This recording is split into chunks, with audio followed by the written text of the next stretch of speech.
evening, Bearcats. We are going to start today notes from 1.7, and we're going to do day 1 and 2 together. These are transformations of functions. The first thing I'm going to do, though, is I'd like to do a couple of review problems, some extra additional examples of graphing piecewise functions. And this is really from kind of extra examples from today's assignment in class and last night's video. So the first one we have is number 45 out of your textbook from today's classwork. We have a square root of 4 plus x and the square root of 4 minus x, and we have two restrictions: when x is less than 0, when x is greater than or equal to 0. You really basically plug in the values, and you always start with your restriction values in both equations. And then you pick a couple more points and plot your points. A couple of problems we run into when we're talking about square roots: underneath the radical can only be 0 or positive, which we've talked about before. So that's kind of important when we're choosing our x values. So let's go ahead and just plug in some information. We're going to look at the first equation here at the top, and we have 4 plus the square root of x, or the square root of 4 plus x, I should say, the square root of 4 plus x. For x less than 0, we always start with our restrictions. So we're going to start with 0. There'll just be an open circle when we graph it. So we're going to start with 0, and our first order pair then would be 0. Excuse me. And if we plug in a 0 here, we end up with 4 plus 0, which is 4. Square root of 4 is 2. So our first order pair would be at 0, excuse me, 0, 2. So at 0, 1, 2, and I'm going to put an open circle right there. So I'm going to block. Fix that.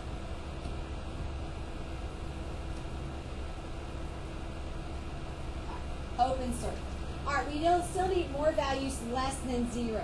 All right, so something less than 0, but be really careful. If I want to be less than 0, but I want to make this easy, I might pick negative 3. If I pick negative 3 and I plug it in for this x, 4 plus negative 3 is 1, the square root of 1 is 1. So I'd be at negative 3, 1. So 1, 2, 3, 1. And you know I graphed this wrong. Oh, this is at 2, 1. All right. Now, I go back and I realize that I can't be negative underneath here, so the next value less than 0 that I could have would be negative 4. And at negative 4, I would be equal to 0, and I can do that. But I couldn't pick negative 5, it would create a negative. So at negative 4, 0, I have a point. So right now, my graph, because of the restriction given to us and the restriction you know about a square root, on the x-axis, you're from negative 4 to 0. So you have this much of the graph right now.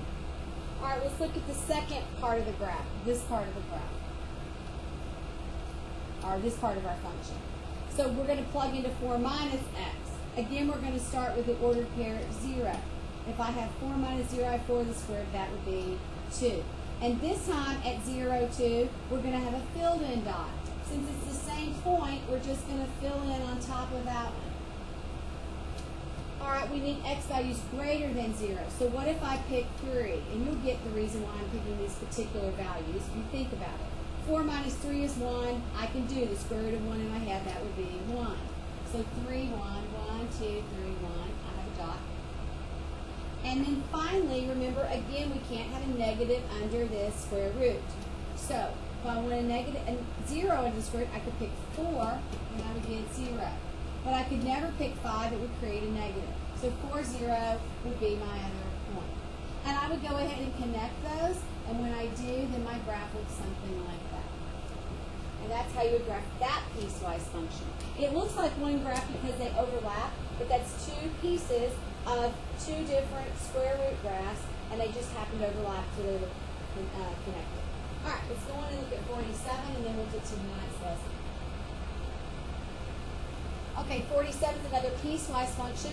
I want you to notice that both of these equations are quadratic. And quadratics, you know, are U-shaped graphs. They can be turning down as well. This would turn downward because of the negative. But they're U-shaped graphs, and it's going to be just parts of those graphs. So again, we're going to start with that top equation from the function, and we're going to pick values that are less than or equal to 1. All right, so if I plug in 1 for my x, I have 1 squared is 1 plus 5, that would be 6. If I plug in numbers less than or equal to 1, I might plug in 0. If I plug in 0, my output would be 5. And because it's quadratic, I need more than 2 points. I need to see a curve in my graph. So now I'm going to try to plug in something else less than 1, so I'm going to try negative 1. Negative 1 squared is positive 1 plus 5, that would be 6 again. And I'm going to go ahead and get a 4th point for these since they're curves. And I would plug in maybe negative 2. Again, negative 2 would become a positive 4 plus 5 would be 9. All right, let's graph these 4 points. And remember, this is the one we start with. Because it was an equal sign, we'll have a solid dot. So we're going to start at 1, 6. So at 1, 1, 2, 3, 4, 5, 6. And we put that point right there. The next thing I'm going to do is 0, 5. So at 0, 1, 2, 3, 4, 5. Then at negative 1, 6. At negative 1, 1, 2, 3, 4, 5, 6. This is going back up. And then at negative 2, 9. So 1, 2, 3, 4, 5, 6, 7, 8, 9, here's 1. Okay, I started here, so I'm going to do my little loop down here, and I'm going to go up, and I'm going to continue to go up this direction. So that piece of the graph for this equation looks like that. Next, I'm going to try the second one. So I'm going to put ordered pairs in for the second one. When I do that, again, I have to start with my restriction at 1. But this time, wherever this ordered pair is, it'll have an open circle since there was no equality. So when I plug in 1, I get 1 squared is 1, and the negative then applies. So I have a negative 1 plus 4 plus 3, and I believe our output then would be at 6. So 1, 6. And it would be an open circle. Then I'm going to plug in values greater than 1. So I'm going to plug in 2. 2 squared is 4, negative 4. 2 times 4 is 8. 8 and negative 4 would be 4 plus 1 would be 7. So 2, 7 would be a point. And to save a little time, I'm going to continue. I plug in 3. When I do, my output should be 6. And I plug in 4, and my output should be 3. All right. So it was at 6 for the y, then it went up to 7, then it came back to 6, and then it's going down to 3. So you can see that there's going to be a curve once we add these in here. So at 1, 6, I already had a point. This would be open, but it's already filled in, so you're not going to be able to tell that. Then you have 2, 7. So at 2, 1, 2, we're going to go up 1. Then you're at 3, 6. So then at 3, you're back 6. And at 4, you're at 3. So 1, 2, 3, 4, 1, 2, 3, you're here. So it looks like our graph did this. It goes up and curves back down, and it would continue. And that piecewise function would look something like that. Hopefully that helps clear up your piecewise function graphing. You will have to graph piecewise functions on the next test, I believe. All right, let's look at transformations. Before I start describing these, if you will go back to the calendar webpage, I downloaded the Word document copy of the transformation notes. You can actually just print that copy off and make your own notes on them, or just have those notes to use in class tomorrow. This is a real big review from last year. Most of you are familiar with most of the transformations. I'm just going to kind of talk through them real quickly, and then really you just want to print that off. All right, so transformations for horizontal, the x-axis. Okay, that means it's going to be in parentheses or underneath the square root, or something is going to be connected with the x values, and those are going to be our right to left shifts. Everything's going to be happening right to left, our horizontal shifts.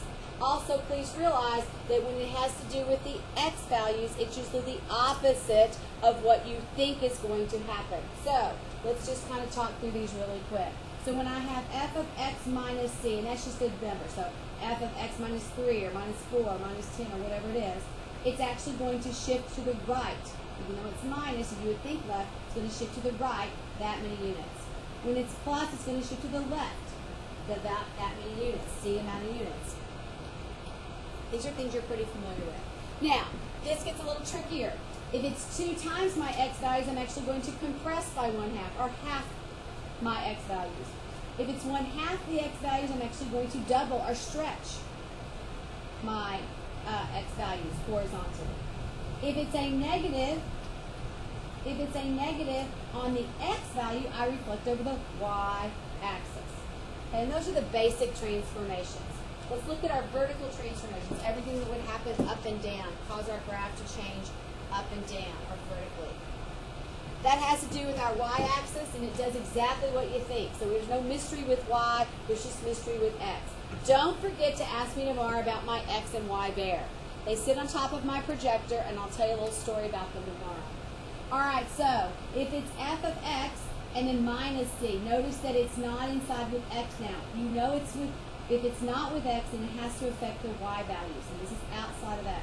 So if it's minus c, it shifts down that many units. If it's plus c, it shifts up that many units. If it's 2 times on the outside, it's doubling the y values vertically. And if it's 1/2, it's compressing or halving the y values vertically. And finally, the negative on the outside of the y value, because f of x is like y, it's like a negative y, you're going to reflect over the x-axis. And that's the reflection that we're most familiar with. That's really it. So make sure I would print those off the Word document, go back to the calendar and get it. Ask me about the bears tomorrow in class, and have a great evening. Night, Bearcats.